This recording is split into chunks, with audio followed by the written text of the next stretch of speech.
Everyone's fans' favourite Sir Joe of Linton has been a naughty, naughty boy, and we're going to react to the news that he's been done for drink driving. So stick around.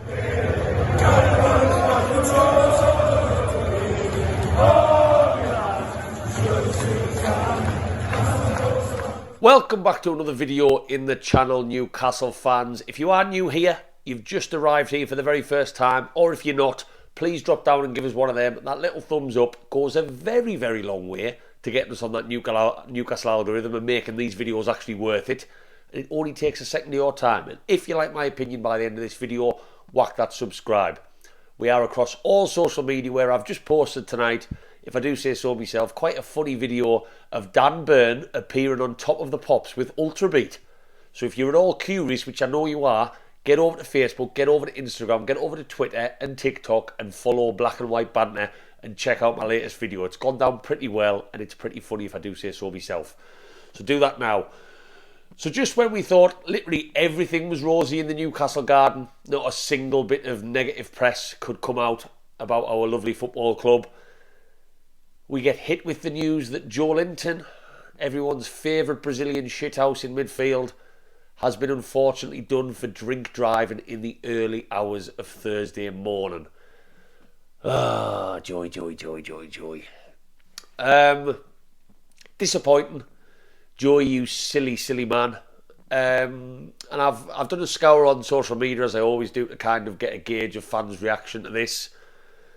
Yes, all players make mistakes, and that's been the general consensus from a lot, and I agree, they do. He's not going to be the first person to probably think he's okay to drive after having one too many Newcastle brown ales in the big market. He's not going to be the last. But this isn't really one of them things where we can just sweep it under the carpet casually and say, you know, he's done wrong. It's not like, you know, it's not like he's accidentally walked out of Sainsbury's with a packet of chewing gum in his pocket and forgot to pay for it. This is an offence that could lead to someone being killed.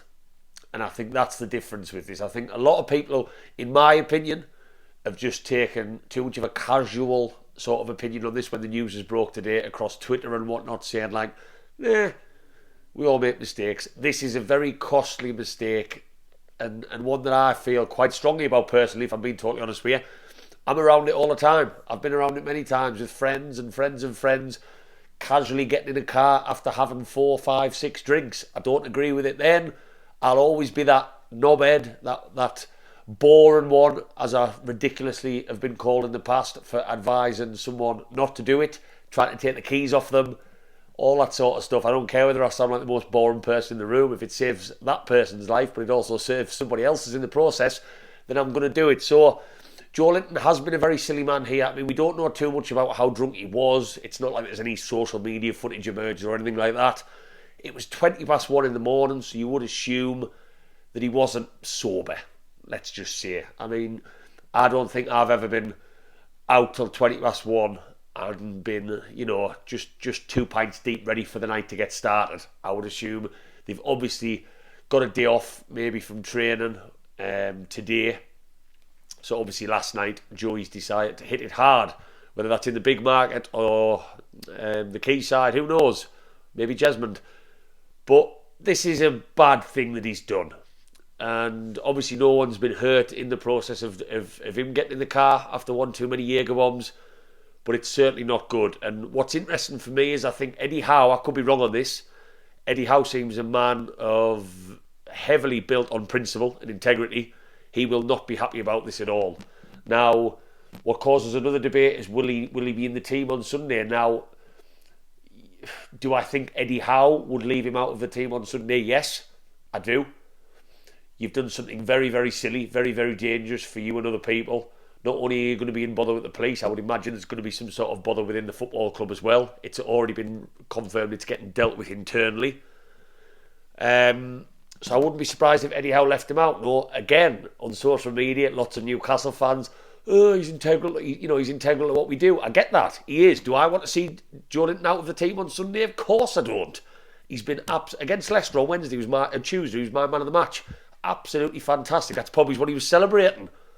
Through to the semi-finals, a goal, and just played his best football of his career. That might be why he was out. But actions have consequences, don't they? And I think Eddie Howe needs to set some... This is the first real news of any player doing any wrong since Eddie Howe's been in the job that's broken to press anyway. You know, under Steve Bruce, we had Matt Ritchie arguing with him. We had players showing up late, all sorts of different stuff. This is the first I've heard of any player doing wrong under Eddie Howe. How he deals with this will be very interesting to see. It's a very serious thing he's done, as I've already said. That's my opinion on it. Very naughty boy, Joey.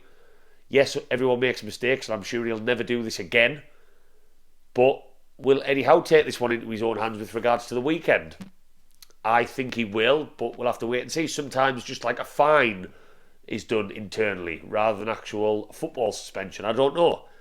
But yeah, very disappointing news. It's not football news, so that's what we're more used to. When I mentioned at the start how there's been nothing negative coming out, it's not on the pitch related, but it's still one of our bigger players who now has to go to court at the end of January. So it's far from ideal. And aside from anything else, what he's done is very, very dangerous. But hey, none of us are saints, and I totally get that side of things. But hey, Newcastle fans, let me know what you think about this. Are you on sort of my side with regards to this is a very serious thing he's done? Or are you a bit more casual with it, as I know lots of people are? I don't agree with that because so many people are killed every year through this. But I know a lot of people out there are very casual with having 3, 4, 5 drinks and still getting in a car. I'm not going to tell the police if you comment. I just want your opinions. This is not an on-the-fence Newcastle YouTube page. I've said my opinions. Some of you out there might call me Mr. Boring and going on about this a little bit too much, as if I'm Mr. Perfect, blah, blah, blah. I'm not at all. I just think drink driving is really, really bad and really dangerous. And I'm disappointed to hear one of our footballers has done it. So let me know in the comments and let me know how you think Eddie Howe might deal with this. And if you are new to Black White Banter Newcastle fans, as I said at the start, and you've stuck around this long, please whack that subscribe. There'll be a match vlog coming for the Fulham game on Sunday, as there is, with lots of content in between, and get us across all social media. I want you to see Dan Burn dancing on top of the pops. Check it out. I'll see you in the next video, and hopefully Joelinton has learnt a thing or two and a lesson or two in the last 24 hours. This silly, silly boy. See you in the next one. How are the lads?